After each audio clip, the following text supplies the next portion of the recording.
जय हिंद। आज हम रोल्ट एक्ट 1919 क्या था इसको समझेंगे।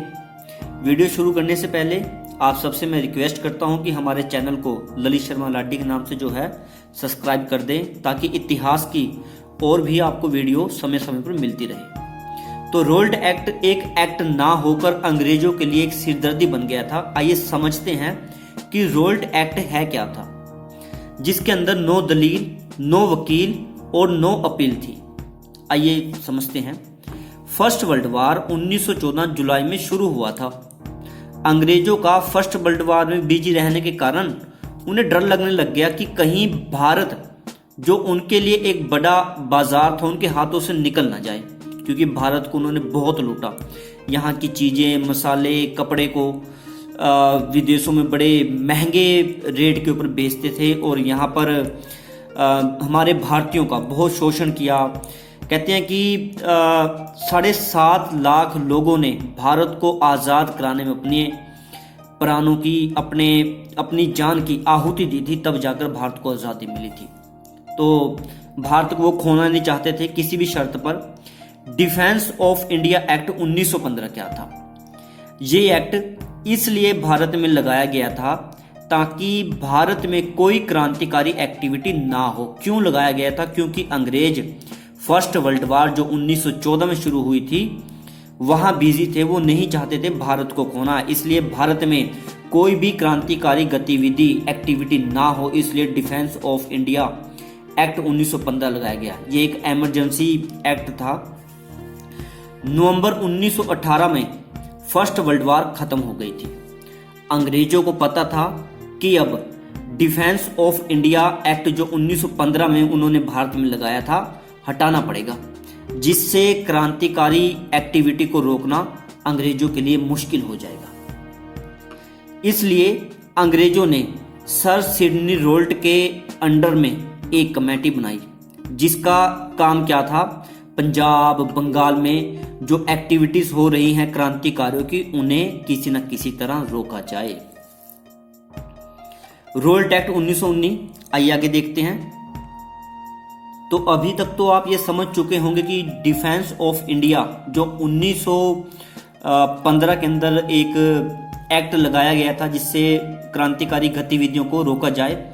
और उसके बाद रोल्ट एक्ट 1919 में आता है, जो कि रोल्ट एक्ट एक चेंजिंग नाम है, जिसको रोल्ट एक्ट नाम दिया गया है। सर सिडनी रोल्ट की अध्यक्षता में एक एक्ट बनाया गया था, लेकिन यहाँ ये बात बताने के योग्य है कि ये एक्ट डिफेंस ऑफ इंडिया 1915 का ही एक रूप था। 1915 का ही वो एक्ट था जिसको चेंज कर रोल्ट एक्ट के नाम से भारत में दोबारा लगाया गया। इसका असली नाम क्या था? इसका असली नाम था radical and revolutionary crime act of 1919।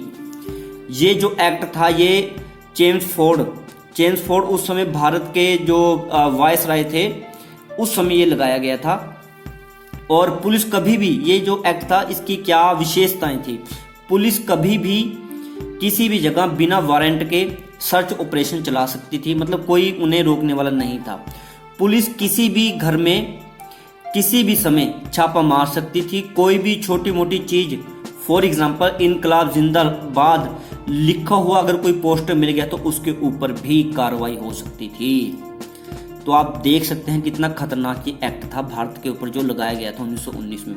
Special court बनाई जाती है, जिसके अंदर 3 जज फैसला करने के लिए बिठाए जाते हैं।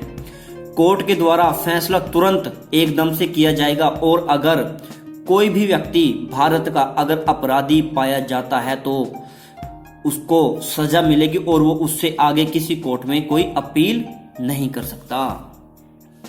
लोगों के इकट्ठा होने पर पाबंदी लगा दी गई।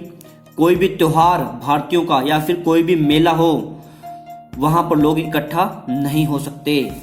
उसके बाद क्या था? किसी तरह का कोई भी पीसफुली आंदोलन भी भारतीय नहीं करेंगे।